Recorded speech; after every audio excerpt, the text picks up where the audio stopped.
Formula One has had many GOATs, many greatest of all time drivers, but it has also had very bad and terrible drivers in the sport.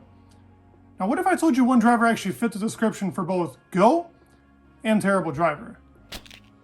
Now, the man you're thinking of is Nicholas Latifi, whatever you may call this beautiful specimen. He is Nicholas Latifi, the GOAT, but also the trash driver. And I will talk about his career in F1 and how bad was Nicholas Latifi really in Formula One. Nicholas Latifi's career. I am not going to span too much into his 2020 and 2021, and this will be mainly focused on his 2022 because this was his quote-unquote retirement year. But to give you some insight on how his 2020 and 2021 career went, in 2020 he drove in a car that was probably comparable to the 2021 Haas. They were super behind the pace. There wasn't really much expected of them. Both him and Russell scored 0 points in that year. Williams was last. He couldn't really compete. But the best part is, Kubica did drive actually one race, and that one race put him up on Latifi, and Latifi finished 21st in the WEC. Now, it wasn't a terrible year per se for Latifi. He was really bad, don't get me wrong, but it wasn't Mazepin bad. And I will use Mazepin's name probably multiple times in this video because they're kind of close on how bad they really are. Mazepin is worse though. I will just outright say it. Mazepin is terrible. Latifi is bad, but I don't want to put him down to that level. 2021 comes along, and this was Nicholas Latifi's best year in F1, for sure. He definitely performed the best here, and he actually scored 7 points, believe it or not, from, might I add, a very lucky Hungary that he ended up scoring a lot of those points. It did give him some redemption because it was a good drive, but in 2021, he also had a really good drive in Monza, which could have almost turned out into being points if it wasn't for the unlucky safety car that they ended up having. And he did score points twice in 2021, but he also DNF'd 5 times, and they were pretty silly DNFs, considering he's also the guy that's always going to be known as the game changer for 2021's final. Latifi himself is really a GOAT for some of the stuff that he has achieved. Now, the funniest part of all this is his average finishing in both 2021 and 2020. By the way, 2020 was the worst car in the grid. 2021 was probably 9th or maybe itching to 8th. His average finishes in 2020 were 15.43 and 15.11 for 2021. Now, in 2022, he drove yet again the worst car on the grid, but it wasn't as bad as 2020, and not even close. He actually had a worse average finisher in 2022 than 2020, with 15.78. Now, might I add, his qualifying was a whole placement better in 2022. That doesn't really mean too much, though. The finishes just were awful. Latifi. He had 5 DNFs in a year, just like in 2021. 2020 was his only year that he had 3 DNFs, which was shocking considering the car. DNF'd in 5 races, and I'm going to talk about the season and give you kind of a rating on Latifi on each race in 2022. Might I add, watching Latifi is like a full-time job, so please leave a like and subscribe because it is pretty painful watching a driver that doesn't get anywhere on the grid.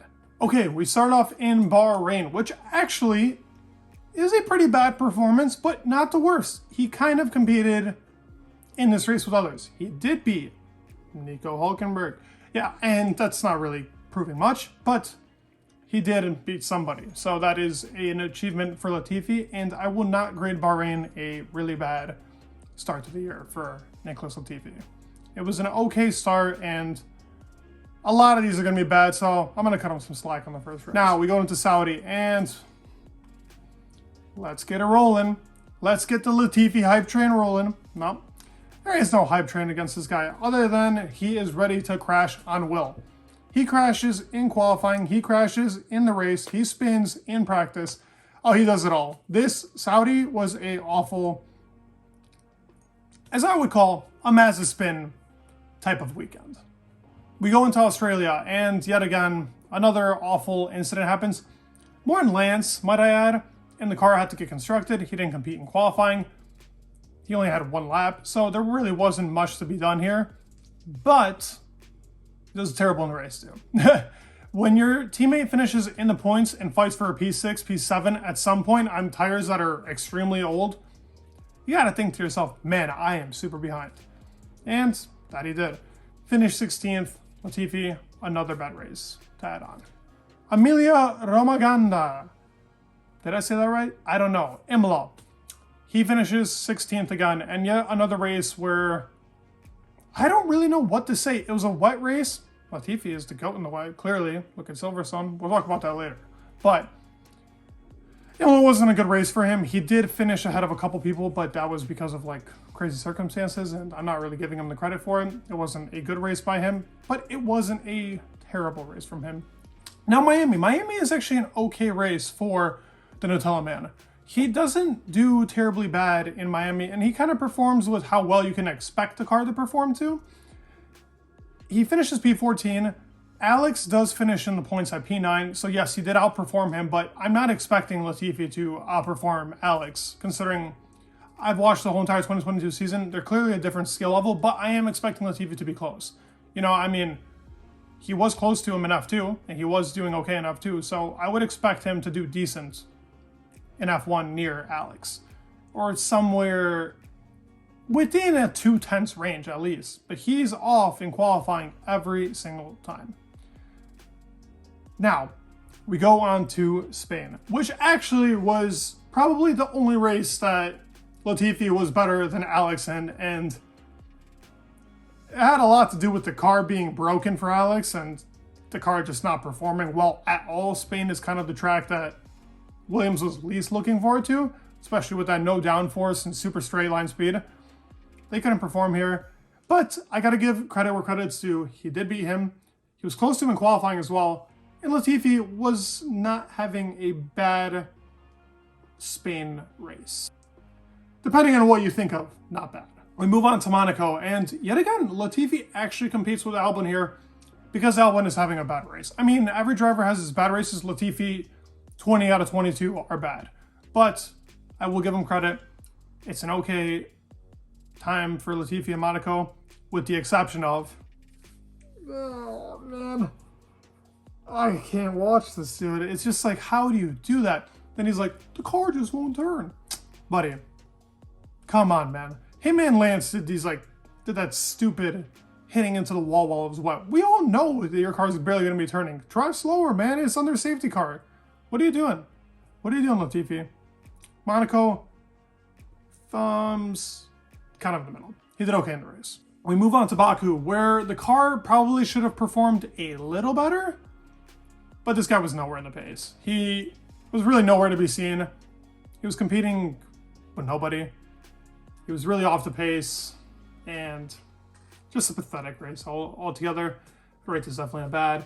It was not a good race for this home man. We move on to Canada, his homeland. You know he's going to come out here dialed in. Latifi, looking at that P10, at least, at the very minimum. No, P16. The usual P16 from Nicholas Latifi. Still not a great race weekend for Latifi, Nutella Man, whatever it may be. He's not had a great race this year so far, and this has definitely been the worst year for him since being in Formula 1. But times change. We go on to a race where Latifi actually outperforms the car. Williams gets an upgrade, only goes on to Alex Albon. We're like, okay, Albon might actually compete in this race. It's a wet race. Let's see what Albon can pull off. Well, Albon pulls off nothing, and Latifi gets out of Q1. But okay, Q1. Gets out of Q2 effortlessly and gets himself into Q3.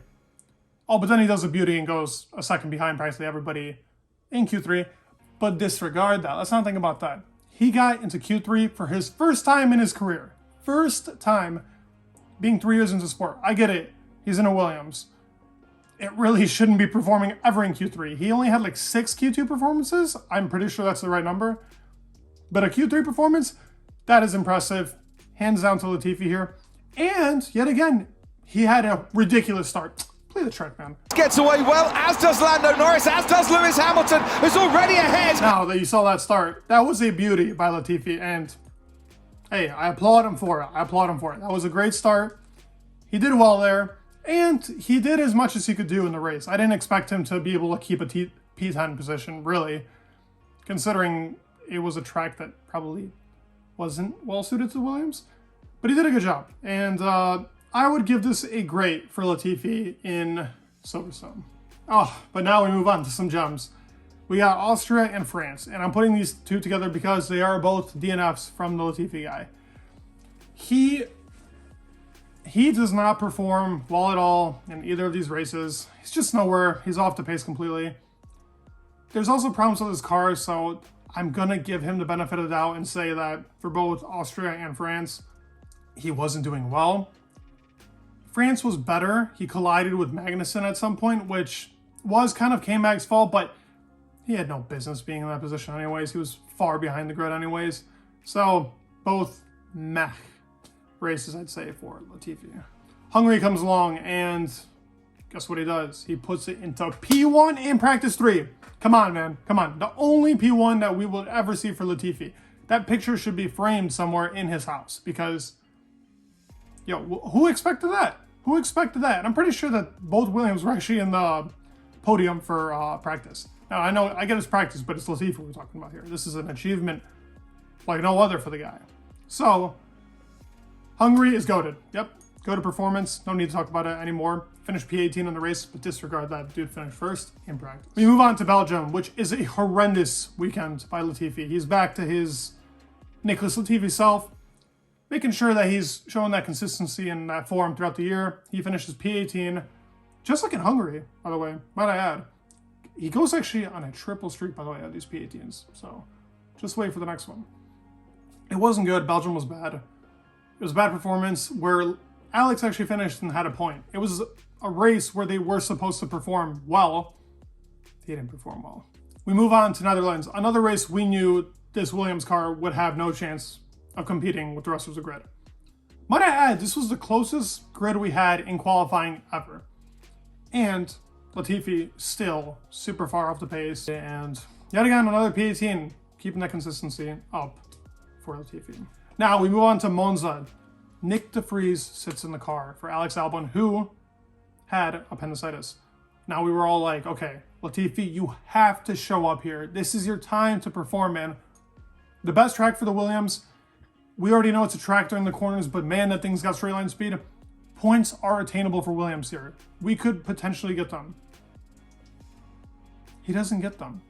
Nick de Vries gets 2 points. Latifi gets nothing.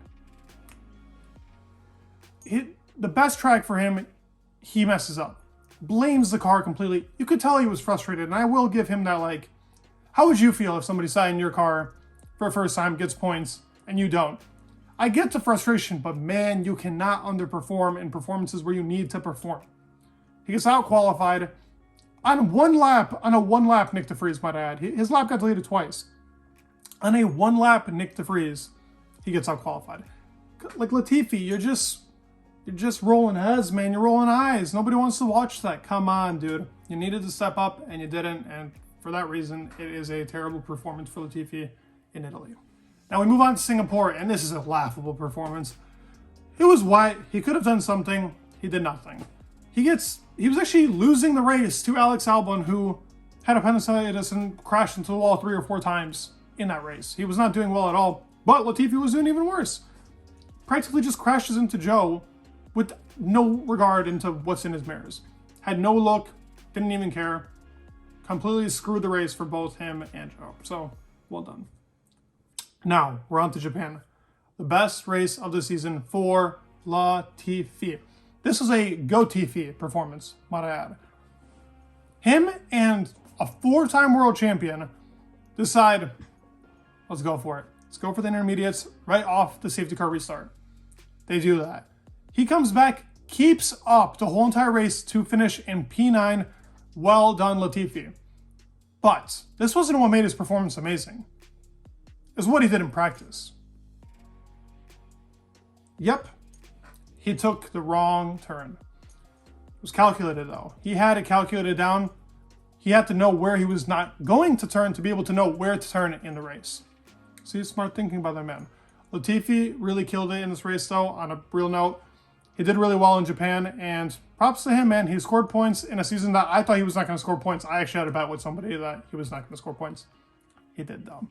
So, thanks for losing me money, Latifi. We move on to the US, and he performed just as bad as Daniel Ricciardo performed here, and Daniel Ricciardo performed awful. So, yeah, those two guys were performing as if they were 1 and 2 in the race and going back and forth, switchbacks, so they were hitting a nasty, and a nice P17 and P18. Bad performance all around in the US for Latifi. We move on to Mexico. Yet another track that the Williams was supposed to perform okay here. Alex performed really well, almost had points. Latifi was a lap down on Alex. Oh man, dude. Oh man, this might have been, I think this goes down as the worst performance ever by Latifi. And he had a lot of bad performances this year, but nothing was as bad as his Mexico performance. He was a lap down on a Williams. I don't even care if you have one wheel, you should not be a lap down on a Williams. He was, and he was a good amount behind on that lap down. Just retire the car if it's not performing like you say and there's a problem. Buddy, you just can't drive. I'm sorry, but that can't be happening as a Formula One driver. That can't be happening. Mexico is the worst performance in Latifi's career. Brazil is bad. It's not terrible, but it's bad. I mean, like, he did what he could do. The car really wasn't meant to perform in Brazil. There was no chance for them to even get out of really Q1, even in like the wet. So it wasn't a good performance by Latifi. I'll give him benefit of the doubt. Brazil, bad performance. And Abu Dhabi, he ends his career on a notable performance because him and Schumacher decided to be ballerinas in the very last lap, or very last race. So, ends it off effortlessly. And that is the last that we get of Nicholas Latifi. So my conclusion to how Nicholas Latifi's career was, it was a bad career. You could definitely tell that this guy was not ready for Formula One. He didn't have those like standout performances. He had a couple of like good races, I would say, but anybody should have a couple of good races if you race up to 60 times in a year. 60 times in 3 years. So, a bad performance. He will be missed. He's a good guy, and for that, you gotta like him. But as a driver, he will not be missed, and I'm excited to see what Logan Sargent will do in his place. Well, did you guys like the video? If you did, please drop a like, subscribe. It would mean the world, and peace.